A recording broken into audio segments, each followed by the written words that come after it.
Be sure to like, comment, and subscribe for more amazing HFY stories. Hit the bell icon to get notified about our latest uploads. The alien arrival. The glowing, translucent Nixier ship descended over the city, shimmering like a mirage against the twilight sky. Its curves were elegant, its surface rippling like a living gemstone. Crowds gathered in the streets below, their voices a blend of awe and fear. For decades, humanity had speculated about alien life, its nature, its intent. Today they had their answer. From the center of the ship, a beam of soft light extended, and a figure emerged. She was tall and willowy, her skin faintly luminescent, shifting colors like the northern lights. Her features were delicate yet alien, no nose, elongated eyes, and a crown of faintly glowing tendrils where hair might have been. The figure moved with grace, her four-fingered hands clasped before her. Dr. Elias Callahan watched from the front of the diplomatic assembly, his heart racing. As a xenobiologist turned diplomat, he'd spent years preparing for this moment. Now that it was here, his carefully rehearsed speeches fled his mind. The alien spoke, her voice musical yet firm. "I am Kalen of the Nixier. I come in peace. May I experience your world?" Elias stepped forward, forcing his voice steady. "We welcome you, Kalen, as a friend. Humanity is honored by your visit." The Nixier's arrival was unlike anything Earth had experienced. They brought no weapons, no demands, only curiosity. Kalen became an instant sensation, her graceful presence and enigmatic demeanor captivating millions. Cameras followed her as she visited museums, parks, and symphonies. Yet it wasn't her appearance or even her advanced technology that stunned people. It was her reaction to human creativity. In an art gallery in New York, Kalen stood frozen before a vivid painting of a stormy sea. Her glowing tendrils quivered, her luminous skin flickering in wild patterns. Elias, who had accompanied her, noticed tears forming in her eyes. "Kalen? Are you all right?" he asked, stepping closer. She turned to him, her voice trembling.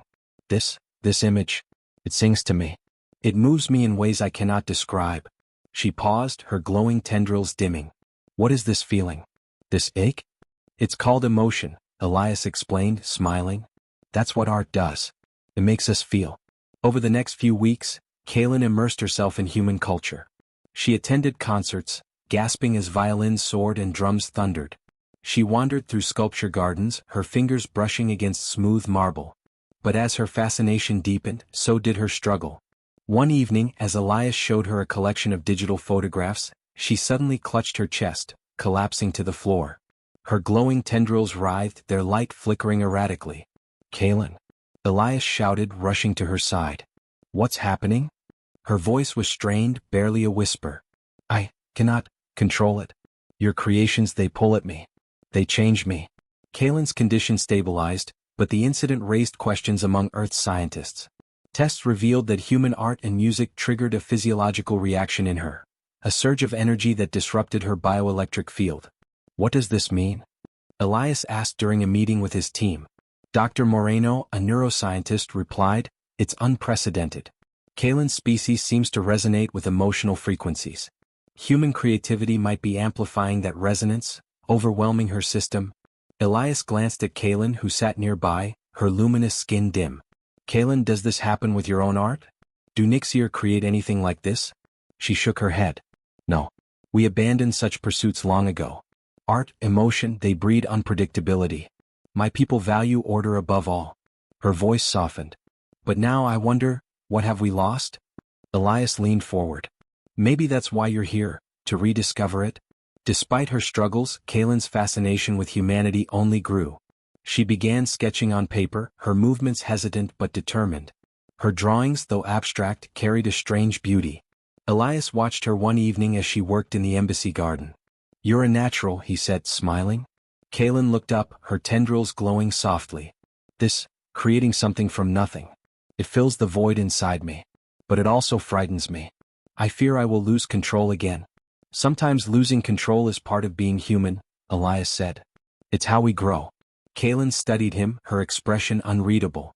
"You speak as though humanity's flaws are strengths." "Maybe they are," Elias replied. "The magnetic bond ***. The embassy garden glowed softly in the moonlight as Kalen continued her sketch, the faint hum of Earth's nocturnal creatures surrounding her. Elias leaned against the railing, watching as her four-fingered hands moved across the paper. What do you think of this one? Kaylin asked, holding up her drawing. It was a swirling mix of geometric shapes and organic lines, almost hypnotic in its complexity. Elias stepped closer, studying the piece. It's beautiful. Unlike anything I've ever seen. Kaylin's tendrils flickered faintly pink. Beautiful. That word again. It carries such weight, such power. She hesitated. Your words and art, they do not just entertain me. They bind me, Elias. They pull at something inside me I cannot explain.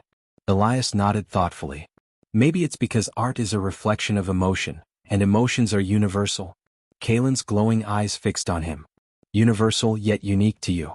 I have traveled to many worlds, seen countless wonders, but never have I encountered a species so raw. Your emotions are untamed, and your creations reflect that.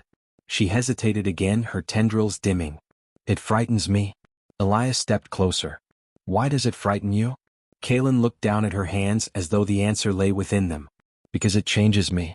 Each time I experience your creations, your music, your art, I feel a pull. Magnetic bond. It is as though my very essence is being rewritten. Elias knelt beside her, his voice gentle. What do you mean by rewritten? The next morning, Kaylin and Elias attended a symphony at the city's grand concert hall. The orchestra played a sweeping arrangement of violins, cellos, and brass, each note resonating with a deep, aching beauty. Kaylin sat beside Elias, her hands gripping the armrests as though the music were a storm threatening to sweep her away. Are you okay? Elias whispered, noticing her trembling. Kaylin nodded, but her voice was strained. This is overwhelming. It is as though the music speaks directly to my core. As the final notes faded into silence, the audience erupted in applause. Kaylin, however, remained frozen, her tendrils flickering erratically. Elias leaned closer. Kaylin? Talk to me. Back at the embassy, Kaylin paced the room, her movements uncharacteristically frantic. Elias watched her, concern etched across his face. Kaylin, we need to understand what's happening to you. If this bond is affecting you physically... It is more than physical, she interrupted, her voice rising. It is existential. Your creations, your emotions, they challenge everything I know about myself, about my people. She paused, her tendrils drooping. I fear what I am becoming. Elias approached her cautiously. Maybe you're becoming something more. Something your people have forgotten how to be. Kaylin stopped pacing, her glowing eyes locking onto his. You speak with such conviction, Elias. But you do not understand what it means to lose control. For the Nixir, it is the greatest taboo. Then maybe it's time to break that taboo, Elias said gently. The next day, Elias brought Kaylin to a secluded park. They walked along a quiet trail, the air filled with the soft rustle of leaves and the distant sound of birds. I want to show you something, Elias said, leading her to a small clearing. In the center stood a simple stone sculpture, a human figure, their arms outstretched as though embracing the world. Kaylin tilted her head, studying the piece. What is this? It's called acceptance, Elias explained.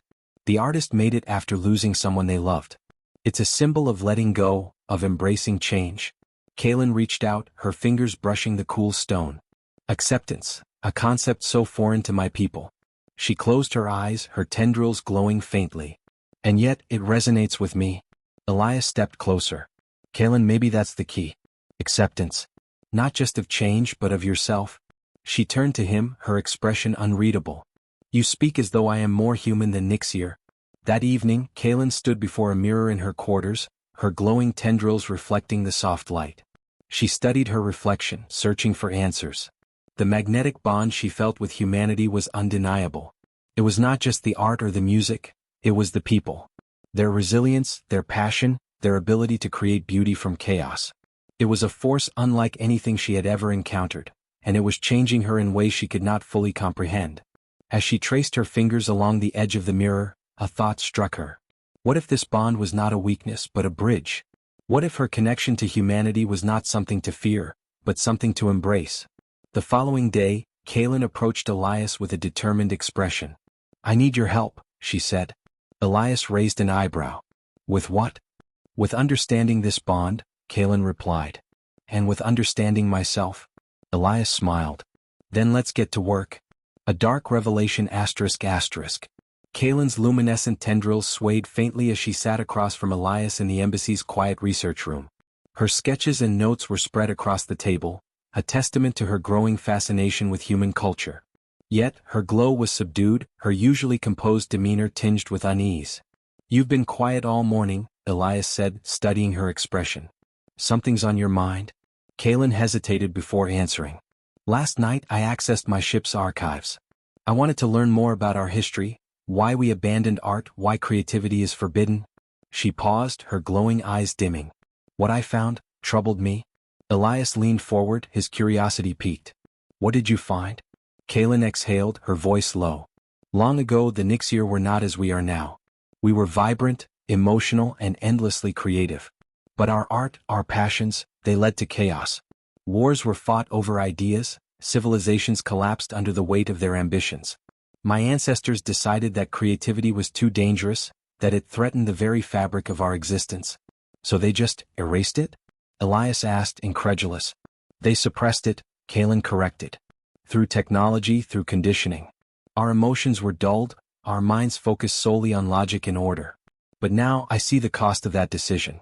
We lost something fundamental, something your species still possesses." Elias frowned. "And now you're feeling it again because of your exposure to human art?" Kaylin nodded. "Yes. But it's not just me. I believe all Nixier have the capacity to feel as I do. We've simply forgotten how." She looked away, her voice heavy with guilt. "And I fear my superiors know this. They've been monitoring my condition, tracking every interaction I've had with your people." Elias stiffened. "What are you saying?" Later that evening, Elias gathered a small group of scientists and diplomats to discuss Kaylin's revelation. The room buzzed with tension as they reviewed the evidence she had shared, a series of encrypted communications between her ship and the Nixier High Council. "This changes everything," Dr. Moreno said, pacing nervously. "If the Nixier see human creativity as a threat, this entire diplomatic mission could be a prelude to something much darker." Elias frowned, his mind racing.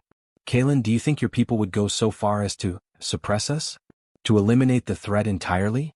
Kaylin hesitated, her tendrils flickering faintly. "I do not know. My people value preservation above all else. If they believe your creativity poses a risk to our order, they may choose to contain it, by any means necessary." The room fell silent, the weight of her words sinking in. "We need to act," Elias said finally. "If there's even a chance that the Nixier see us as a threat, we need to prepare." "How?" Dr. Moreno asked. "Their technology is centuries ahead of ours. If they decide to act, what can we possibly do to stop them?" Elias glanced at Kaylin. "We start by understanding this bond, the connection between their species and our creativity. If it's as powerful as we think, it might be the key to leveling the playing field." Over the next few days, Kaylin worked closely with Elias and his team to study the bond. Using advanced imaging and biofeedback systems, they analyzed her physiological responses to human art, music, and literature. The results were staggering. "It's like her entire neural network lights up when she's exposed to creativity," Dr. Moreno explained during a briefing. "Her brainwaves synchronize with the emotional frequencies in the art, triggering a cascade of bioelectric responses. It's not just a psychological reaction, it's a full-body resonance." "And this doesn't happen with Nixier art?" Elias asked. Kaylin shook her head. "No. Our art is sterile, controlled. It does not evoke the same emotional resonance." Elias nodded thoughtfully. "So, what happens if more Nixier are exposed to human creativity? Could they feel the same bond you do?" As they continued their research, Elias began to notice subtle changes in Kaylin. She smiled more often, her movements more animated. She began experimenting with different forms of expression, painting, writing, even playing a keyboard in the embassy's music room. "It's like you're becoming more human," Elias remarked one evening as they worked late in the lab. Kaylin smiled faintly, her glowing tendrils flickering softly. "Perhaps I am rediscovering what it means to be Nixier." Elias hesitated, then asked, "Kaylin, if this bond is so dangerous to your people, why are you helping us? Aren't you afraid of what might happen?" The breakthrough came late one night. While analyzing the bioelectric resonance patterns in Kaylin's brain, Dr. Moreno discovered a way to amplify the effect using a combination of sound waves and light frequencies. "This could be huge," Moreno said excitedly. "If we can replicate this resonance, we might be able to influence other Nixier, show them what they're missing." Elias was skeptical. "And what happens if they see it as an attack? If we push too hard, we could start a war." Kaylin interjected, her voice calm but firm. "It is a risk we must take. If we do nothing, my people will act to suppress you. But if we show them the truth, the beauty of your creativity, it might change everything. As the team prepared to test the resonance amplifier, Kaylin received a summons from her ship. Her superiors demanded her immediate return, citing concerns over her prolonged exposure to humanity. They know something is happening, she said, her voice tense.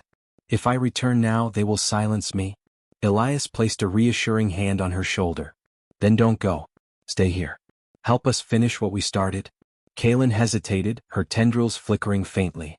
If I stay, it will be seen as an act of defiance. It could escalate the conflict.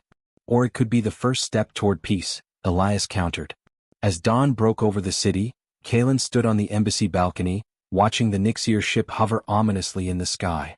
She knew the path ahead would be fraught with danger, but for the first time she felt a sense of purpose, a belief that the bond between humanity and her people could be the key to something greater. Elias joined her, his expression resolute. Are you ready? The threshold of change ***. The Nixier ship loomed in the sky like a silent sentinel, its sleek design radiating the cold precision of its makers. Kaylin stood in the embassy's operations room, her glowing eyes fixed on the holographic display showing the ship's orbit. Around her, Elias and the human research team worked to finalize their plans for deploying the resonance amplifier. The ship hasn't moved since it arrived, Dr. Moreno said, glancing at Kaylin. What do you think they're waiting for? They are observing, Kaylin replied, her voice steady despite the tension in the room. Nixier do not act without gathering all available data. They will want to understand the situation fully before making a decision. Elias folded his arms. And what happens when they've gathered their data? Do they negotiate? Threaten? Thack. Kaylin hesitated. It depends on their assessment. If they deem humanity a manageable threat, they may attempt to control your culture through indirect means, economic pressure, diplomatic isolation. But if they see you as uncontrollable? Her tendrils dimmed and she didn't finish the sentence. Elias stepped closer, his tone firm. Then we can't let them make that assessment on their terms. We need to show them what we've discovered before they decide. The resonance amplifier was a simple device, deceptively small given its potential impact. It combined sound waves and light frequencies designed to mimic the emotional resonance Kaylin experienced when exposed to human art. The goal was to transmit these frequencies in a way that could reach the Nixier minds aboard the ship. This will only work if we can direct the signal toward their ship without interference, Moreno explained as he calibrated the device. Won't they detect it? Elias asked. They might, Moreno admitted. But the signal is non-invasive. It's not an attack, it's an invitation. Kaylin studied the device, her expression thoughtful. And what if they refuse the invitation? The team set up the amplifier in a remote area outside the city, away from prying eyes and potential disruptions. Kaylin stood beside Elias as the device was activated, its soft hum filling the air. A column of shimmering light shot into the sky, carrying the carefully crafted resonance frequencies toward the Nixier ship. For several tense moments, nothing happened. The ship remained motionless, an unyielding presence against the backdrop of stars. Did it work? Elias asked, his voice tinged with anxiety. Before Kaylin could answer, the ship emitted a low, resonant tone that reverberated through the atmosphere. A moment later, a beam of light descended from the ship, forming a shimmering portal a few meters away from the amplifier. They're responding, Kaylin said, her tendrils flickering with a mix of apprehension and determination. Elias stepped closer to the portal, his posture cautious but resolute. What do we do now? The portal stabilized, revealing a group of Nixier delegates clad in flowing garments that seemed to ripple with an inner light. Their leader, a tall figure with glowing white tendrils, stepped forward, their gaze fixed on Kaylin. Kaylin Triveth, the leader said, their voice calm but authoritative. You have been summoned to answer for your actions. Your prolonged exposure to this species is a matter of great concern. Kaylin straightened, meeting the leader's gaze. My exposure to humanity has opened my eyes to truths our people have long ignored. I believe we must re-evaluate our stance on creativity and emotion. The leader's tendrils flared briefly, a sign of disapproval. You speak as though these humans have something to offer us. Their chaos is evident in their history, in their wars, their conflicts. Elias stepped forward, his voice calm but firm. Chaos isn't the whole story. Yes, we've made mistakes, but we've also created beauty, innovation, and progress. Our creativity isn't just a liability, it's a strength. The leader regarded him with a measured gaze. And you believe this strength justifies the disruption it has caused to Kalen and potentially to our entire society? I believe it offers an opportunity, Elias replied. An opportunity to grow, to evolve. Isn't that what your people value? Adaptation and preservation? Suppressing emotions and creativity might have preserved order, but at what cost?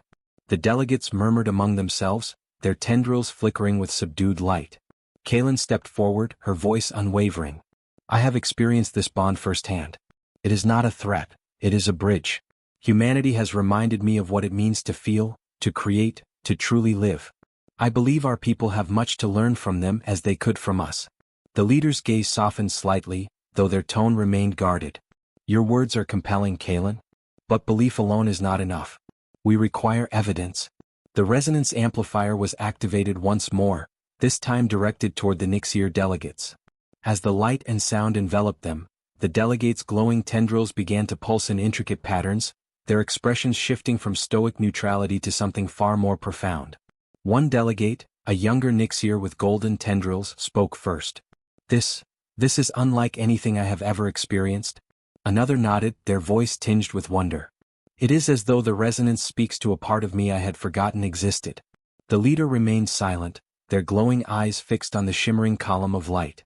Slowly, their tendrils began to pulse in harmony with the frequencies, their expression softening. This is extraordinary, the leader said finally, their voice quieter now. It is not merely sound or light. It is connection. Kalen stepped forward, her expression earnest. This is what humanity offers. Not chaos but connection. Creativity is not a force to be feared, it is a force to be embraced. The leader turned to Elias, their tone contemplative. Your species has unlocked something long dormant within us. If we allow this bond to grow, it could reshape our society. Elias nodded. And it could strengthen both our species. Together, we could achieve things neither of us could alone. As the delegates returned to their ship, Kalen and Elias stood side by side, watching the shimmering portal dissipate. Do you think they'll listen? Elias asked, his voice low. Kalen's tendrils glowed faintly. I believe they will.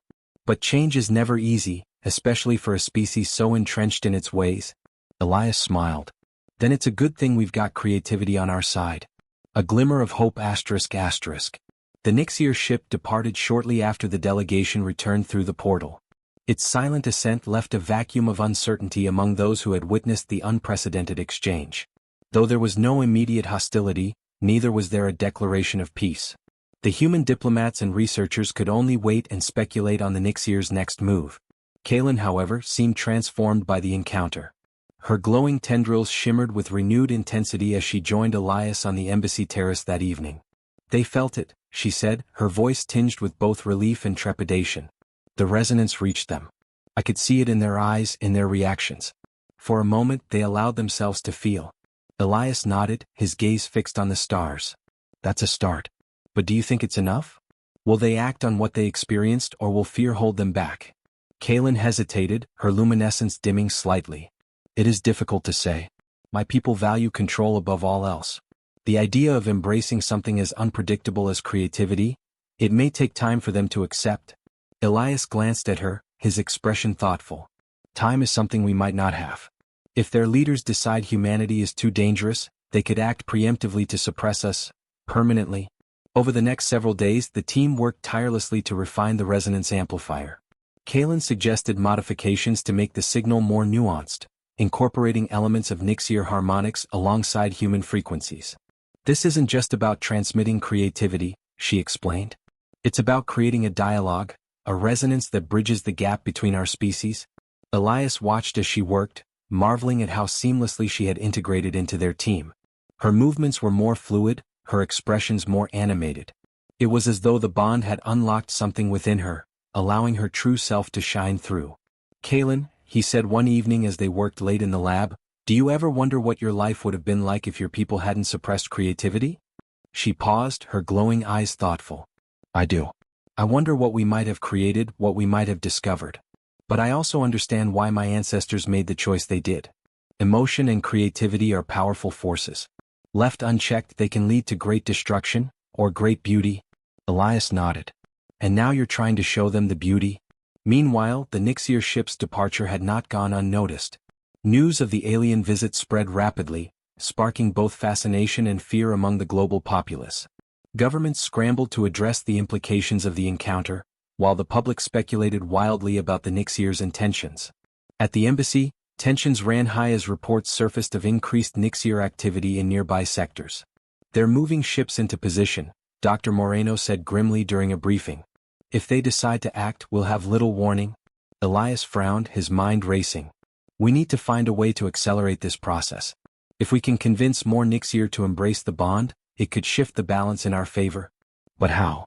Moreno asked. "The resonance amplifier worked on a small scale, but we'd need a much larger platform to reach an entire population." Kaylin stepped forward, her expression resolute. "There is a way. The Nixier rely on a central communication network to disseminate information across their fleets. If we could integrate the resonance signal into that network, it would reach every Nixier within range." Elias raised an eyebrow. "You're suggesting we hack their communication system?" "Not hack," Kaylin clarified. "Integrate. The signal would be presented as a message, an invitation.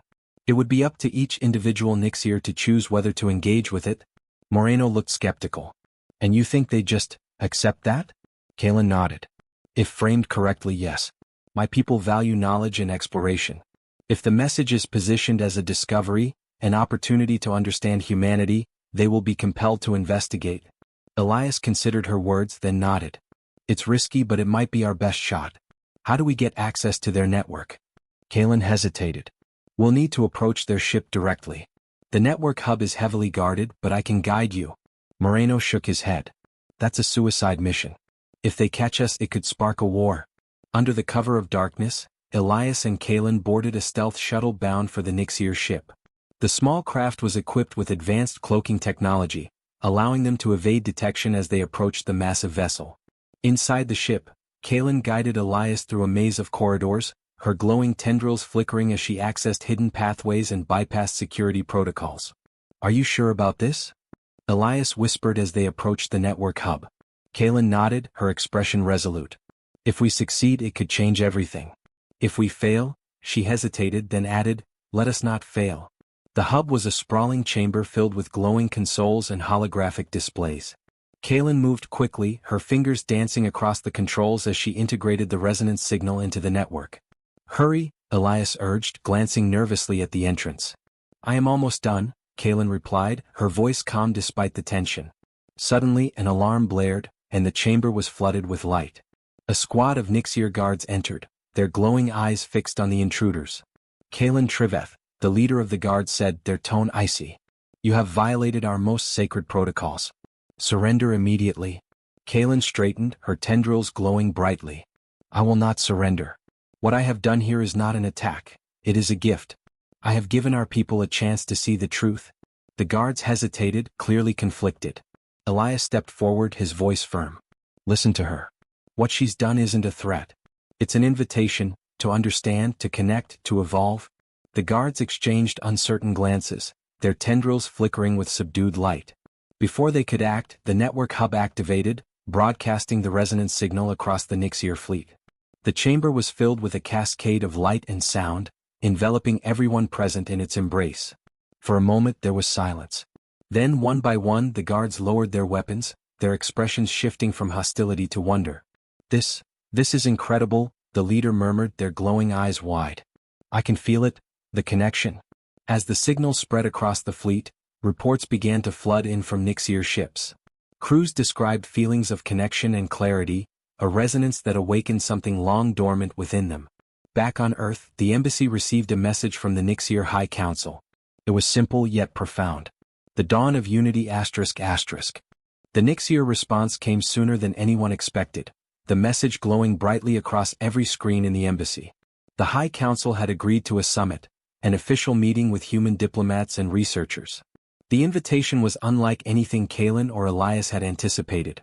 There was no mention of retribution, no threats or warnings, only a request to discuss the future.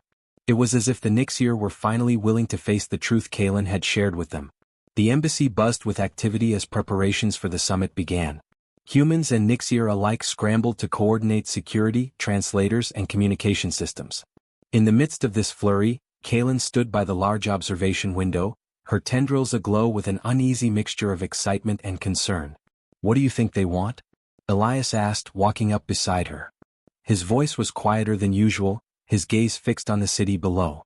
Kalen's eyes shimmered with a profound understanding. They are uncertain. The bond we created through the resonance, it has opened something within them. But it has also raised questions. They are not sure whether they can trust it, or us. Elias nodded, his gaze flicking to the message from the Nixier High Council that had been displayed just moments ago. So, this is it then. The moment we've been waiting for.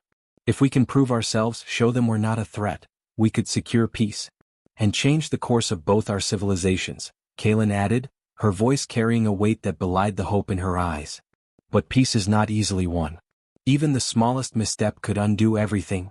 The two stood in silence for a moment, contemplating the gravity of what was to come. Then Elias broke the quiet. You're the one who's been living this, Kalen. What do you think we need to do? Kalen turned toward him, her glowing tendrils almost imperceptible in the dim light. We must give them something to believe in. Something that bridges the gap between their way of thinking and ours. This isn't just about surviving, Elias. It's about thriving together, creating something that neither of our species could accomplish alone. Elias smiled, a brief flash of optimism. I think you've already done that. Now we just need to show them it works in the real world. The summit was held aboard a Nixier flagship, a massive vessel that drifted quietly in orbit above Earth. The ship's sleek surface reflected the light of distant stars, and its interior was nothing short of awe-inspiring. Its architecture a blend of advanced technology and ancient artistry that seemed both alien and familiar. As Elias and Kalen walked through the ship's corridors, they passed by Nixier officers and diplomats, each of them glancing at them with a mixture of curiosity and uncertainty. Kalen's presence was a small but significant beacon of hope among them, her transformation symbolizing the potential for change. At the summit's opening, Kalen stood by Elias and the human delegation, her heart beating in tandem with the soft hum of the Nixier vessel. The High Council entered, a group of 6 Nixier elders, their tendrils glowing with an ethereal light that signified their advanced age and wisdom. Each of them moved with the grace of a predator, their eyes glowing softly in the low light as they took their seats. The council leader, a tall Nixier with deep violet tendrils, spoke first. We have gathered here today not to negotiate terms but to understand. Your species has done something that defies all of our logic. You have connected with us in a way we did not think possible. But we must ask, why? Kalen stepped forward, her voice steady as she responded. It is simple, really. Humanity has spent centuries building things, structures, systems, technology, but for all that, we have often forgotten the very thing that makes us who we are, our ability to create, to imagine, to connect. And that connection is what we share with you. What I shared with you. She paused, meeting the eyes of each of the council members. It's not about survival.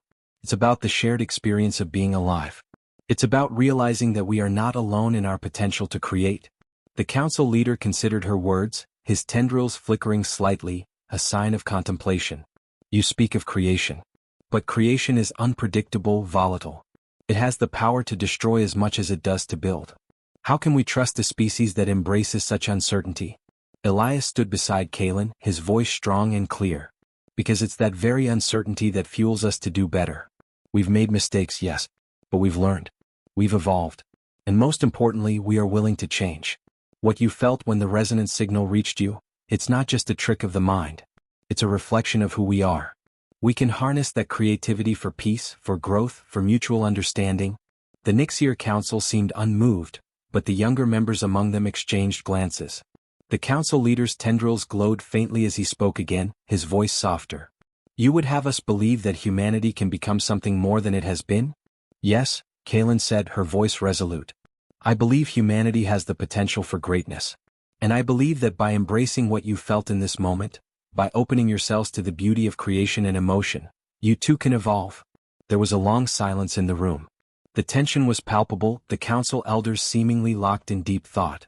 Kalen's heart pounded in her chest, knowing that the next words spoken could either solidify their fragile alliance or send everything spiraling into chaos. Finally, the council leader spoke again. We have seen what your species is capable of. We have heard your words and we have felt the resonance. But now we must test this bond. He turned to the other council members. We will give you a task. A challenge. Prove to us that your people can work with us, not against us. Elias' pulse quickened, and he exchanged a quick glance with Kalen. She nodded slightly as if she had expected this response. The Nixier were not simply going to accept them, they needed a tangible demonstration of their commitment. The council leader's voice rang out, echoing through the chamber. We have discovered a planet on the edge of our territory, one that we have long ignored. Its resources are abundant, but its ecosystems are unstable. If we do nothing, the planet will collapse under its own weight. If you can devise a solution, a way to restore balance to help the planet thrive, then we will know that your species is capable of true cooperation. Elias blinked, processing the magnitude of the task. You want us to help you save a planet? The council leader nodded. Yes. Not only that. We want you to demonstrate that humanity can think beyond its own survival, that you can balance progress with preservation. You must work with our engineers, our scientists, and our diplomats to find a solution. If you succeed, we will open the door to a new era of cooperation.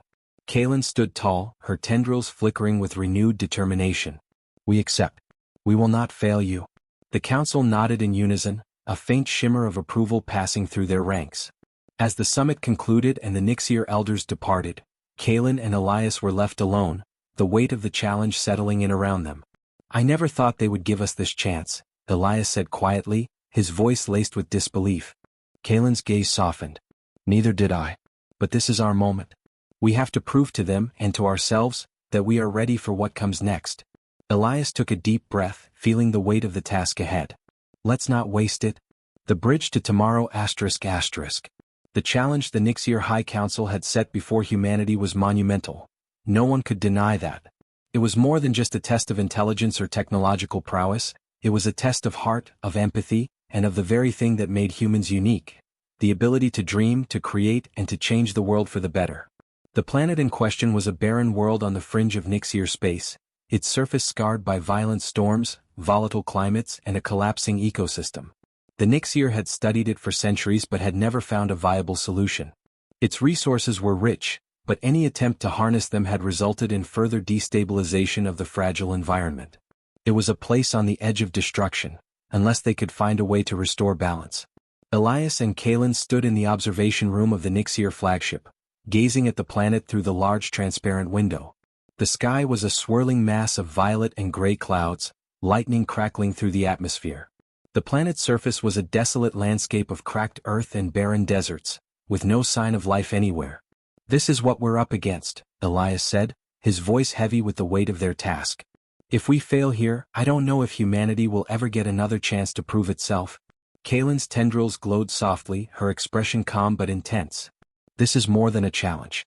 It's an opportunity, for both of our species. If we can find a solution, it will be proof that we are capable of working together, of transcending our differences. Elias nodded, but the pressure of their situation was evident in his eyes. We need a plan. A real one. We don't have much time. The first few days were spent in intense meetings as humans and Nixier teams worked side by side, exchanging knowledge and discussing potential solutions. But despite the effort, the task felt insurmountable. Every idea seemed to hit a wall. How could they restore balance to an ecosystem so far gone? How could they prevent the destruction of the resources they so desperately needed to harness? It was during one of these meetings, late into the second week, when Kaylin had an epiphany. The Nixier's technological prowess was unmatched, but it wasn't enough to simply use technology to fix the problem. They needed something more. A catalyst, a unifying force that could help them connect with the planet on a deeper level.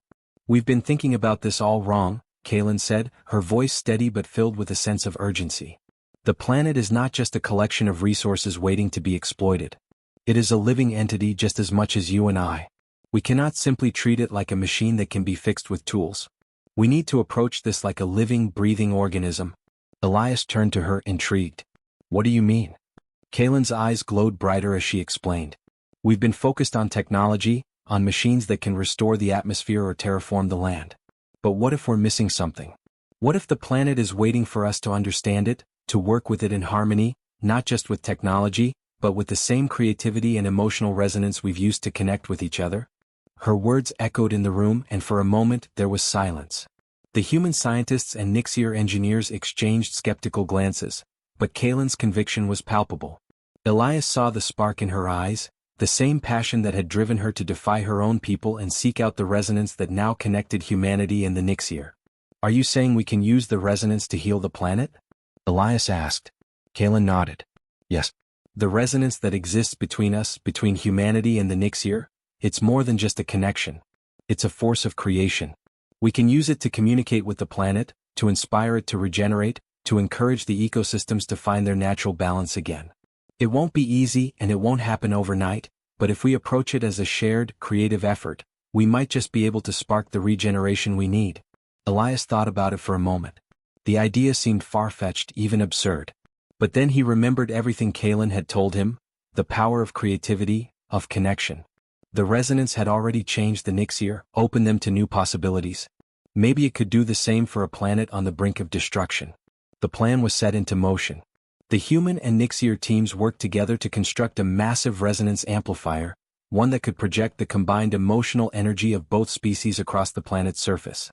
It would take all of their collective knowledge, skill, and creativity to make it work. The Nixir engineers and human scientists were skeptical, but as the device began to take shape, something shifted. There was a growing sense of belief in each other, belief in the possibility of change. Kalen and Elias stood together at the heart of the amplifier, watching as the final adjustments were made. The Nixir engineers, once aloof and distant, now worked side by side with the humans, their tendrils glowing with a newfound sense of purpose. It was clear that the resonance had already begun to change them, to open their minds to new ways of thinking. "Do you think this will work?" Elias asked, his voice low. Kalen smiled, her tendrils shimmering with soft light. "I don't know. But I believe it's the only chance we have. And if we fail, at least we will have tried. At least we will have shown that we were willing to do something different." The resonance amplifier powered up, a low hum filling the air as the device came online. Slowly, it began to emit a soft, harmonic vibration, resonating with the natural frequencies of the planet below. The first few moments were tense. Nothing seemed to happen. But then, faintly at first, the ground trembled. A soft ripple spread across the barren landscape of the planet, as if something deep beneath the surface was waking up. Elias held his breath. "Is it working?" Kalen's eyes were fixed on the readouts. "It's starting. The energy, it's resonating with the planet's core. I can feel it." The planet below them responded. Slowly, the deserts began to bloom, patches of green life emerging from the cracked earth. The sky, once filled with swirling storms, began to clear, the clouds parting to reveal the faint glow of a new dawn. Oceans of fresh water formed in the valleys, and forests began to stretch across the landscape. It's happening," Elias whispered, his voice filled with awe. The resonance had done it. It had connected them with the planet just as it had connected humanity with the Nixir. Through creativity, through emotion, and through the shared force of creation, they had managed to spark the planet's rebirth. As the planet's surface began to heal, Kalen and Elias stood side by side, their hearts filled with a shared sense of triumph. They had done the impossible. They had proven that cooperation, creativity, and connection were more powerful than technology or war.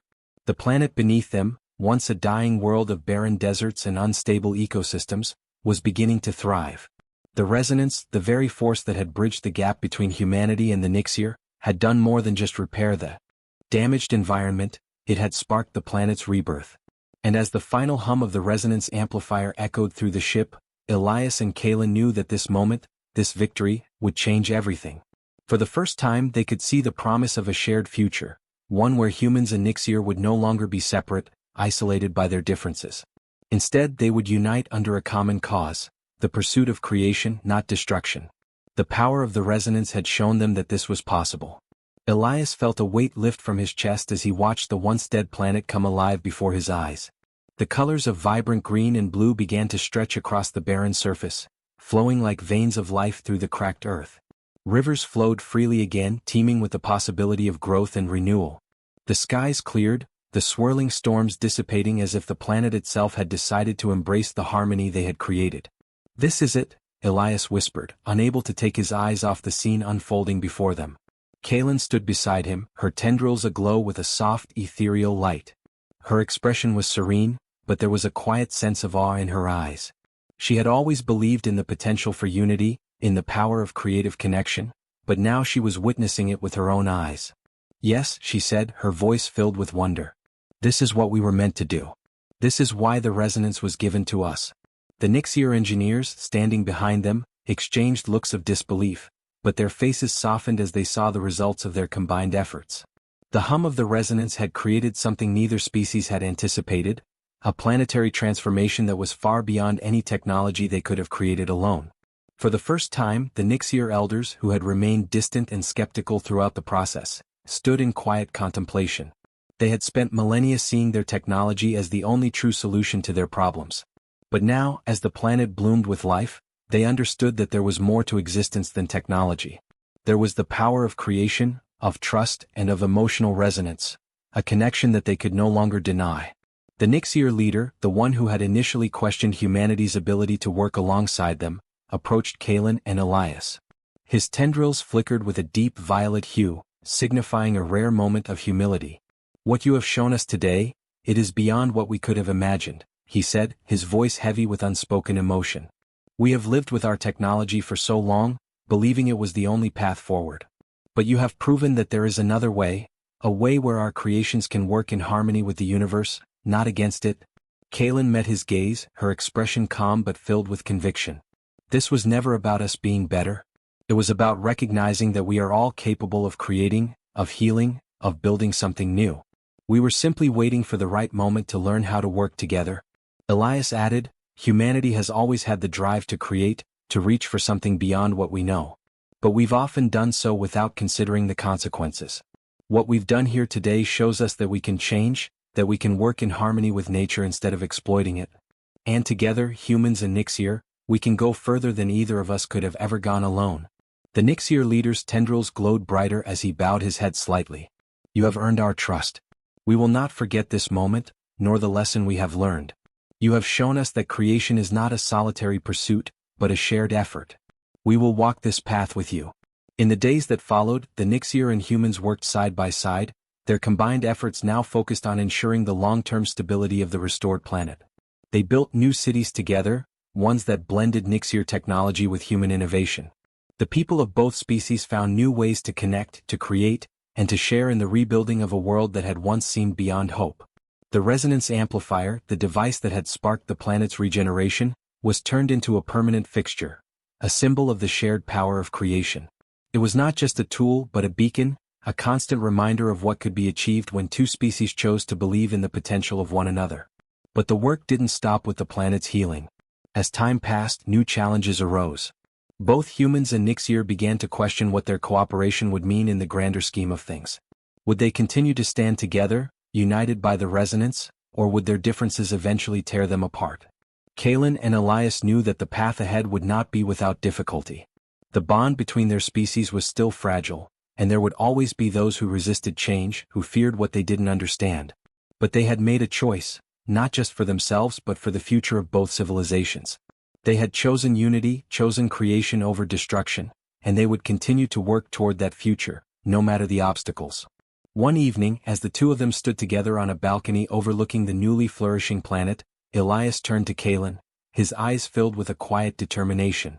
"I never thought we'd make it this far," he said, his voice thoughtful. "But look at what we've accomplished. We've built something beautiful, something worth protecting." Kalen smiled, her tendrils glowing softly in the fading light. "This is just the beginning, Elias. We've taken the first step, but there is so much more to do. We've created something that will last, but it's up to all of us to ensure it endures." Elias nodded, feeling the weight of her words. "We've learned that creation is a never-ending process. And as long as we continue to work together, to share in that creative energy, there's nothing we can't achieve." Together, they watched the horizon as the planet beneath them continued to heal. The once dead world had become a symbol of hope, a testament to the power of cooperation, of unity, and of the resonance that had brought two species together in a way that neither had thought possible. The end. Thanks for watching, everyone. If you enjoyed this video, don't forget to like, comment, and subscribe for more exciting HFY stories. Your support means the world to us. And make sure to tap the bell icon so you never miss an update. Stay tuned for our next adventure, and until then, keep exploring the stars. See you in the next video.